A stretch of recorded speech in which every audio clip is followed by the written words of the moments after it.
Good evening दोस्तों, मैं Jaipal from Jayalakshmi संस्कार स्कूल और बीइंग ए सर्विसमैन बहुत सारे नौजवान मुझसे पूछते हैं कि सर अग्निवीर क्या है, अग्निवीर और परमानेंट सोल्जर में डिफरेंस क्या है। तो उन सभी का एक एक के जवाब देने के बजाय मैंने सोचा कि मैं वीडियो के माध्यम से सभी नौजवान तक ये इंफॉर्मेशन पहुंचाऊं। तो देखो, सबसे बड़ा जो अंतर है वो क्या है, अग्निवीर और permanent army versus Agniveer army. तो ये दोनों ही आर्मी है, लेकिन इनमें अंतर क्या है, दोनों में अंतर क्या है, what is the difference between permanent army and Agniveer army. तो आज मैं अंतर स्पष्ट करूंगा, एक एक चीज स्पष्ट करूंगा कि इनमें अंतर क्या है, क्वालिफिकेशन क्या है, प्रक्रिया क्या है और किस तरह से इसमें एनरोलमेंट होता है।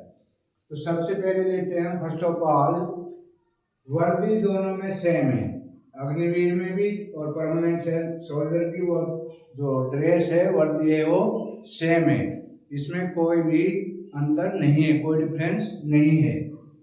दूसरा सैलरी, सैलरी का बड़ा अंतर है।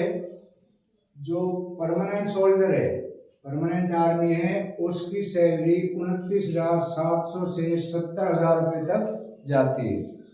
स्टार्टिंग जो है 29,700 और लास्ट जो है 70,000। यहीं पे बहुत बड़ा अंतर देखने को मिलता है कि जो अग्निवीर है उनकी सैलरी 21,000 से लेकर लास्ट जो है 4 साल में 40,000 तक जाती है। तो यदि ये परमानेंट हो जाते हैं तो इनकी सैलरी भी सेम हो जाती है।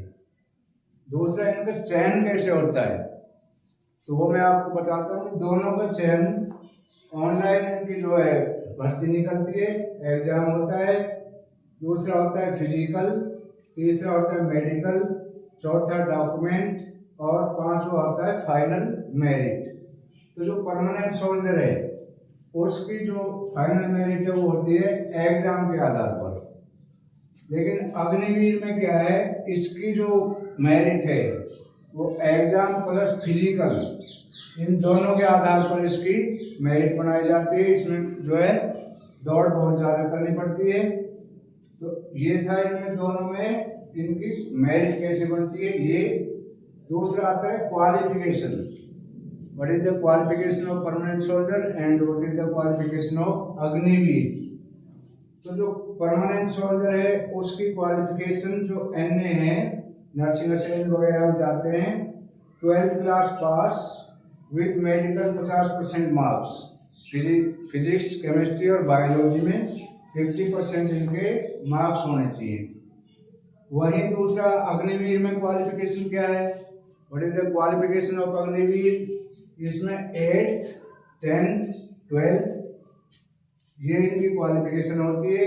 और इसमें कोई भी ऐसा रेस्ट्रिक्शन नहीं है कि उसके पास मेडिकल साइंस होनी चाहिए, मेडिकल होना चाहिए, ऐसा इनमें कोई प्रतिबंध नहीं है। अब हम आते हैं एज क्या है, अग्निवीर और परमानेंट जो सोल्जर है उनकी एज क्या है। तो जो परमानेंट वाले हैं उनकी 17.5 साल से लेकर 23 साल तक।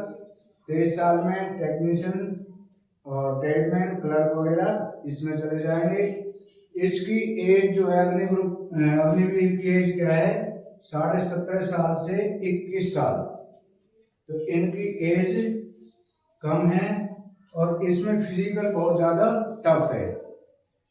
अब इसमें क्या है, बॉयज गर्ल दोनों जाते हैं और अग्निवीर में इसमें भी बॉयज और गर्ल दोनों जाते हैं। इसमें कौन से जाते हैं, आर्मी जीडी। जीडी क्या होता है, जीडी होता है general duty. Army clerk, tradesman में आ जाते हैं, वाशरमैन हुआ और बढ़ई हुआ, कुक हुआ, और जो भी जो ट्रेड का जिनका काम है वो ट्रेडमैन होते हैं। और इसमें टेक्नीशियन भी जा सकते हैं, टेक्नीशियन भी जाते हैं। अब आती है इनकी भर्ती कब होती है, तो भर्ती इन दोनों की ही, परमानेंट सोल्जर और अग्निवीर दोनों की भर्ती नवंबर और दिसंबर में इनकी जो है भर्ती निकलती है। दोनों की भर्ती एक साथ होती है, एग्जाम अलग अलग होते हैं, रिजल्ट्स भी अलग अलग होते हैं। अब आ जाता है इनका छुट्टी का। तो छुट्टी का बहुत बड़ा डिफरेंस है। जो परमानेंट सोल्जर है, परमानेंट आर्मी है, उसमें 60 दिन एनुअल जो छुट्टी होती है, साल में एक बार 60 दिन छुट्टी, और 30 दिन जो है सीएल होती है, इसको आकस्मिक अवकाश बोलते हैं। तो ये होती है 90 दिन की। परमानेंट सोल्जर के लिए कितनी होती है? 90 डेज। और अग्निवीर के लिए छुट्टी बहुत कम है। अग्निवीर के लिए छुट्टी होती है ओनली 30 दिन, साल में मतलब 30 दिन छुट्टी होती है इनके लिए, और ये छुट्टियां जो है बहुत कम है। अभी 31 अक्टूबर 2024 को पॉलिसी चेंज हुई है। अब इस पॉलिसी में क्या है कि इनमें से परमानेंट किसको करेंगे, किसको नहीं। तो उसको जब 1 साल ट्रेनिंग के बाद, 3 साल जब ये यूनिट में जाएंगे अग्निवीर, अपनी एक ट्रेनिंग पूरी करके जब यूनिट में जाएंगे, तो इनकी क्वालिफिकेशन के आधार पर इनको देखा जाएगा कि परमानेंट किसको करना है। उसमें क्या देखा जाएगा? इनका फिजिकल, फायरिंग, और कितना दम है, कितना उनके बाजू में दम है, वो सारे ड्रिल वगैरह सभी का जो है मॉनिटरिंग होगा, टेस्ट होगा, और जो उसमें मेरिट बनाएगा उसको परमानेंट कर दिया जाएगा। तो ये था अग्निवीर और परमानेंट सोल्जर में अंतर। तो बहुत दिनों से कई लड़के पूछते रहते थे, सर ये कैसे होता है, क्या क्वालिफिकेशन है, किसके लिए हम काबिल है या नहीं है। तो आज मैंने अंतर स्पष्ट कर दिया है। तो सभी इस वीडियो को एंड तक देखेंगे तो आपके सारे डाउट क्लियर हो जाएंगे। तो ये थी फर्क था परमानेंट आर्मी और अग्निवीर आर्मी में। तो मैंने बता दिया सबका एनरोलमेंट का प्रोसीजर क्या है, और क्वालिफिकेशन क्या है, छुट्टी क्या है, फैसिलिटीज क्या है। अब इसमें जो परमानेंट वाले हैं, इसमें बहुत ज्यादा फैसिलिटी है, क्योंकि पेंशन भी है, मेडिकल फैसिलिटी है। अग्निवीर के लिए पेंशन नहीं है, और 4 साल में इनको जिसका सिलेक्शन हो जाएगा वो परमानेंट हो जाएगा, जिसका नहीं होगा वो आ जाएंगे, उनके लिए कोई पेंशन वगैरह का प्रावधान नहीं है। लेकिन गवर्नमेंट इस पर बहुत ज़्यादा जनता शोर कर रही है कि अग्निवीर को परमानेंट किया जाए। तो शायद हो सकता है गवर्नमेंट इनको परमानेंट कर दे।